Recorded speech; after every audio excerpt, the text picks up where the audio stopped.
সরকার দায়িত্ব নেওয়ার সময় হামের টিকার কোনো মজুদ ছিল না, বললেন স্বাস্থ্যমন্ত্রী।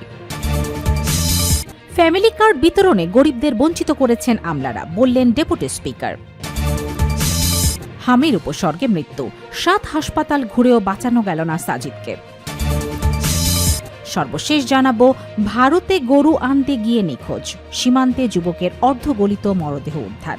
শিরোনাম শুনলেন, এবারে বিস্তারিত। সরকার দায়িত্ব নেওয়ার সময় হামের টিকার কোনো মজুদ ছিল না, বললেন স্বাস্থ্যমন্ত্রী। বিএনপি সরকার দায়িত্ব নেওয়ার সময় হামের টিকার কোনো মজুদ ছিল না বলে জানিয়েছেন স্বাস্থ্যমন্ত্রী সরদার মোহাম্মদ সাখাওয়াত হোসেন। তিনি বলেন, 2020 সালের ডিসেম্বরের পর দেশে নিয়মিত টিকাদান কর্মসূচি না হওয়ায় এবং টিকার তীব্র ঘাটতি বর্তমানে হামের প্রাদুর্ভাবের মূল কারণ। রোববার 17 মে হাম ও ডেঙ্গু রোগ নিয়ন্ত্রণে সচেতনতা ও প্রতিরোধী সর্বোত্তম পন্থা শীর্ষক জনসচেতনতা সপ্তাহ উদ্বোধন ও বৈজ্ঞানিক সেমিনারে প্রধান অতিথির বক্তব্যে স্বাস্থ্যমন্ত্রী এই কথা বলেন। জাতীয় প্রেস ক্লাবের জহুর হোসেন চৌধুরী মিলনায়তনে এই অনুষ্ঠান হয়। মন্ত্রী আরও বলেন, 2020 সালের ডিসেম্বরে সর্বশেষ হয়েছে। তারপরে 26 পর্যন্ত আমরা শুরু করার আগ পর্যন্ত মিজলসের হাম কোনো টিকা দেয়া হয় নাই, এমনকি মিজলসের একটি টিকা আমাদের হাতে ছিল না।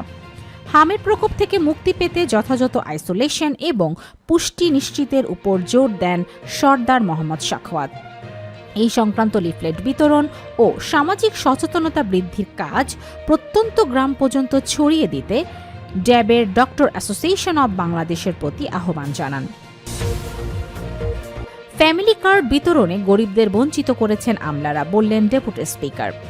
প্রধানমন্ত্রী তারেক রহমানের ড্রিম প্রজেক্ট ফ্যামিলি কার্ড বিতরণে গরিবদের বঞ্চিত করে আমলারা অন্যায় করেছেন বলে মন্তব্য করেছেন deputy speaker barrister Kayser Kamal. রোববার 17 মে সকালে ঢাকা রিপোর্টার্স ইউনিটিতে চাষা ভূষার সন্তান গ্রন্থের প্রাসঙ্গিকতা ও করণীয় শীর্ষক সেমিনারে একথা বলেন তিনি। ডেপুটি স্পিকার বলেন, স্বাধীনতার পর থেকে হাওর অঞ্চল নিয়ে কোনো টেকসই বা বৈজ্ঞানিক পরিকল্পনা নেওয়া হয়নি। মৎস্য চাষ ও উন্নয়নের নামে ইজারা বা লিজ দিয়ে হাওর ধ্বংসের নৈরাজ্য চলছে। তিনি আরও বলেন, হাওরের ক্ষয়ক্ষতির সরকারি তালিকায় প্রকৃত ক্ষতির চেয়ে 3 গুণ বেশি। ভুয়া নাম অন্তর্ভুক্তির অভিযোগ করেন তিনি। হাওরের প্রকৃত সমস্যা ও কারণ নির্ধারণে একটি স্পেশাল টাস্ক ফোর্স গঠনের দাবি জানান কায়সার কামাল। অনুষ্ঠানে বক্তারা হাওরের কৃষক চাষীদের দুঃখ দুর্দশা নিয়েও আলোচনা করেন। হামের উপসর্গে মৃত্যু, 7 হাসপাতাল ঘুরেও বাঁচানো গেল না সাজিদকে। ফুটফুটে ছোট্ট শিশু সাজিদ আল নাহিয়ান, বয়স 7 মাস। প্রবাসী পারভেজ আহমেদ সুমন ও সুলতানা আক্তার দম্পতির 3 কন্যা সন্তানের পর তাদের কোল জুড়ে আসে এই পুত্র সন্তান জন্ম নেওয়ায় তাদের পরিবারে আনন্দের মাঝে এখন চলছে শুধুই বিষাদের ছায়া।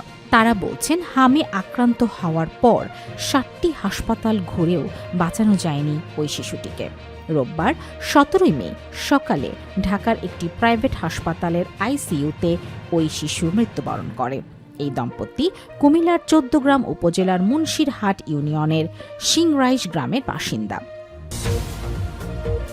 ভারতে গরু আনতে গিয়ে নিখোঁজ, সীমান্তে যুবকের অর্ধগলিত মরদেহ উদ্ধার।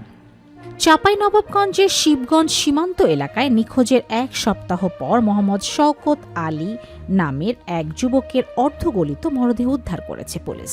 তিনি উপজেলার মনাকষা ইউনিয়নের তারাপুর ঠুটাপাড়া গ্রামের মৃত মিজানের ছেলে। শনিবার 16 মে মধ্যরাতে সদর উপজেলার পদ্মা নদীর চর থেকে ভাসমান অবস্থায় মরদেহটি উদ্ধার করা হয়। বিষয়টি নিশ্চিত করেছেন শিবগঞ্জ থানার ভারপ্রাপ্ত কর্মকর্তা ওসি মোহাম্মদ মতিউর রহমান।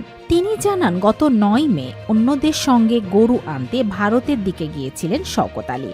তার সঙ্গে থাকা অন্যরা ফিরে এলেও তিনি নিখোঁজ ছিলেন। গতরাতে ওই এলাকার জেলেরা ভাসমান অবস্থায় মরদেহটি দেখতে পেয়ে উদ্ধার করে এবং পরিবারকে খবর দেয়। খবর পেয়ে পরিবারের সদস্যরা মরদেহ বাড়িতে নিয়ে যান। পরে গোপনে দাফনের প্রস্তুতি নিলে খবর পেয়ে শিবগঞ্জ থানা পুলিশ মরদেহটি উদ্ধার করে ময়নাতদন্তের জন্য জেলা হাসপাতালের মর্গে পাঠায়।